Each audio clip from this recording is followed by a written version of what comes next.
শেখ হাসিনা না থাকলেও তার করা কাজের সুফল সবাই ভোগ করছে। বাংলাদেশের উন্নয়নের রূপরেখার একটি বিশাল অংশ জুড়ে রয়েছে গত ১.৫ দশকে বাস্তবায়িত মেগা প্রকল্পগুলো, যার প্রতিটি মানুষের জীবনকে ইতিবাচকভাবে প্রভাবিত করেছে। আওয়ামী লীগের পতন হলেও এই অবকাঠামোগত ভিত্তিগুলো দেশের অর্থনীতির মেরুদণ্ড হিসেবে দাঁড়িয়ে আছে।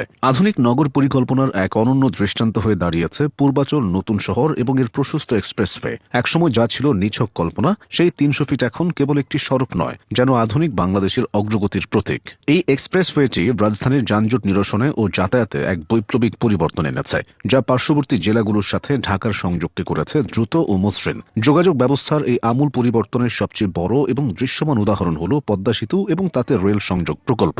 যমুনা পার হয়ে দক্ষিণ পশ্চিমাঞ্চলকে সরাসরি রেল নেটওয়ার্কের আওতায় নিয়ে আসায় আঞ্চলিক বাণিজ্য ও পণ্য পরিবহনে নতুন দিগন্ত উন্মোচন হয়েছে। এছাড়া ঢাকার অভ্যন্তরে নির্মিত বড় বড় ফ্লাইওভারগুলো প্রতিদিন হাজারো মানুষের কর্মঘণ্টা সাশ্রয় করছে, যা দীর্ঘমেয়াদে জাতীয় উৎপাদনে ইতিবাচক প্রভাব ফেলছে।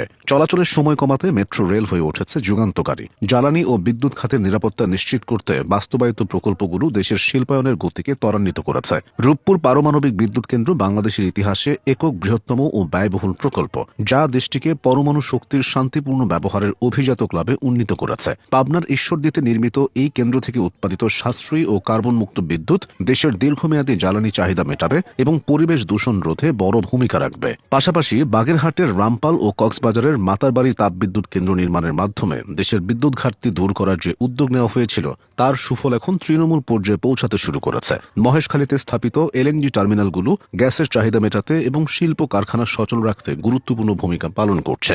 মাতারবাড়ি বিদ্যুৎ কেন্দ্রের সাথে সংযুক্ত গভীর সমুদ্র বন্দর সুবিধা ভবিষ্যতে বাংলাদেশের জন্য একটি গুরুত্বপূর্ণ বাণিজ্যিক হাব হিসেবে কাজ করবে, যা সিঙ্গাপুর বা কলম্বো বন্দরের বিকল্প হিসেবে নিজেকে প্রতিষ্ঠিত করতে পারে। একই সাথে পায়রা গভীর সমুদ্র বন্দর নির্মাণ দেশের আমদানি রপ্তানির সক্ষমতাকে বহুগুণ বাড়িয়ে দিয়েছে। পটুয়াখালীর এই বন্দরটি চট্টগ্রাম বন্দরের ওপর চাপ কমিয়ে অর্থনীতিতে নতুন গতির সঞ্চার করেছে এবং ওই অঞ্চলে নতুন নতুন শিল্প নগরে গড়ে ওঠার পথ প্রশস্ত করেছে। যদিও সোনাদিয়া গভীর সমুদ্র বন্দর প্রকল্পটি ভূ রাজনৈতিক ও পরিবেশগত কারণে পরবর্তীতে পরিবর্তিত হয়েছে, তবে সমুদ্র অর্থনীতির বিকাশে এবং ব্লু ইকোনমিকে কাজে লাগাতে সরকারের এসব বড় উদ্যোগের লক্ষ্য ছিল বাংলাদেশকে একটি আঞ্চলিক কানেক্টিভিটি হাব হিসেবে গড়ে তোলা। অবকাঠামোগত উন্নয়নের পাশাপাশি জনস্বাস্থ্য ও সামাজিক সুরক্ষায় বিগত সরকারের সাফল্যও অনস্বীকার্য, বিশেষ করে দেশব্যাপী টিকাদান কর্মসূচিতে। অন্তর্বর্তী সরকার টিকাদান কর্মসূচি নিয়ে হিমশিম খেলেও শেখ হাসিনার বেলায় হয়েছিল উল্টো। বিশ্ব স্বাস্থ্য সংস্থা ও আন্তর্জাতিক পরিমণ্ডলে বাংলাদেশের টিকাদান কর্মসূচি তখন একটি রোল মডেল হিসেবে স্বীকৃত হয়েছিল।